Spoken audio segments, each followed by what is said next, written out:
right there is a portrait of John Pearl. It looks just like him. Oh, he was such a wonderful guy. And he didn't miss a wedding. He was at my wedding. He didn't miss a wedding. He didn't miss a christening. People used to have him for Sunday dinner. Was he a bachelor? Well, no, he wasn't a bachelor, but I think he and his wife were separated. Oh. And or she had been married before, I think, and he had a stepson, Roger, and when he went into the service, he went into the Navy, and Miss Pearl was so proud of him, and all the kids that went to school, when they went into the service, Mr. Pearl would write to each and every one of those boys. Wow. And if there was a girl that went in to be a nurse, that was nursing, he'd write to her too. We had the Root twins; they were both nurses, and he wrote. So when we were in school, he'd get these what do they call them? V-mail. It was, they took a picture of your thing, of your letter. So then it would come, and it was photographed. So a lot of things were cut out. Oh, Mr. Pearl, and he was tall and thin, and this letter's been moth-eaten. Because Tony Scavanez wrote something there that he shouldn't have written, maybe where he was or whatever. And it was all moth-eaten. And I remember he bought this. It was a head, and it had all little lines in it, like little grooves, and it had grass seed, and you put the grass seed in it, and then it would grow from the water. You had to water it, so that was the thing. The girls had to take turns doing every week. It was my turn, your turn, somebody else's turn, like that. The girls that were in the class. And then we'd have to give it a haircut. So he'd always say, on a head. "Oh, Lorraine." Okay. "Oh, Lorraine," or Laurie. Sometimes he'd call me Laurie. He said, "Do you want to give it a haircut?" Or he'd say, my friend was chewing gum, Elsie, and she chewed a lot, "Oh, your jaws are clicking and clacking," he'd say. "Expectorated in the basket." And he always reminded me of Abraham Lincoln.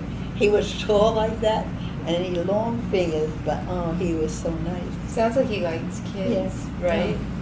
He was such a nice teacher, so kind. And he lost his life. It was Labor Day, and the Smithtown bypass. Uh-huh. Like 111? He stopped there for, in order to cross, and a car come whizzing through and smashed right into him. Wanted to turn the corner and smashed, killed him. Oh. And during the war, he lived in Centereach, and he used to walk, and he always wore the galoshes, and the galoshes always had those snaps on, but he left them open. The two on the top he left open, and the third one was closed. It was little clamps like this. So when he walked, they were click, click, click. But he would walk from Centereach, and he would get as far as the bridge, the Ronkonkoma Bridge, and the milkman, Mr. Beebe, would give him a ride the rest of the way to Bohemia. And then when he had a victory bicycle, and he would ride the bicycle. Snow, rain, whatever. He never wore anything on his head. Always he was from upstate, New York State, and he always wore a scarf, a plaid scarf, but nothing on his head, and a nice jacket. He was always dressed nice. But his stepson, Roger, he lost his life. He came home from the Navy, and in Centereach there on the Jericho, there's a little incline, and he was going to the diner, and somebody smashed into him. He was walking or driving? No, he was driving. Okay. Roger was driving a car, and a car smashed into him and killed him. And Mr. Pearl, who wore that black, a silk armband, he never took it off.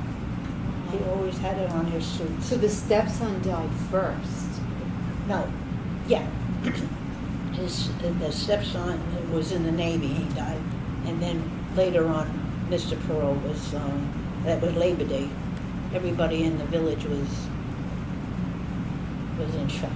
And he was walking when he died, or driving? No, he was driving. Oh, all right. So later he did Then, get a car. yeah, then they had a car, But and another thing, when we graduated from the 8th grade, there were a lot of boys. The parents couldn't afford the jacket and the trousers. They wore white pants, a white shirt, and a black jacket. And the girls wore long white dresses. And some of the parents couldn't afford the jacket. So what did he do? He had an office no bigger than a closet. I mean, it was a small closet. But he bought jackets. And he said, Tony, I think I just might have the jacket that fits you. Oh, Mr. Pearl, that would be great, Sure enough, Wow. the jacket fit Tony. And he wore that, nice tie, Parents had it clean, brought it back to Mr. Pearl, Wow. and Mr. Pearl had another jacket. Oh, I might have another, I think I have. He'd always go with his finger, I always think, I have another jacket. I think it'll fit you. But he bought jackets that would fit, different bills, and kids always had a jacket.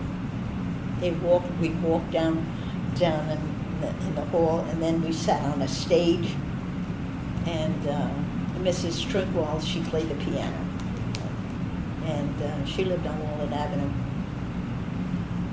She was a nice teacher too. They were all nice.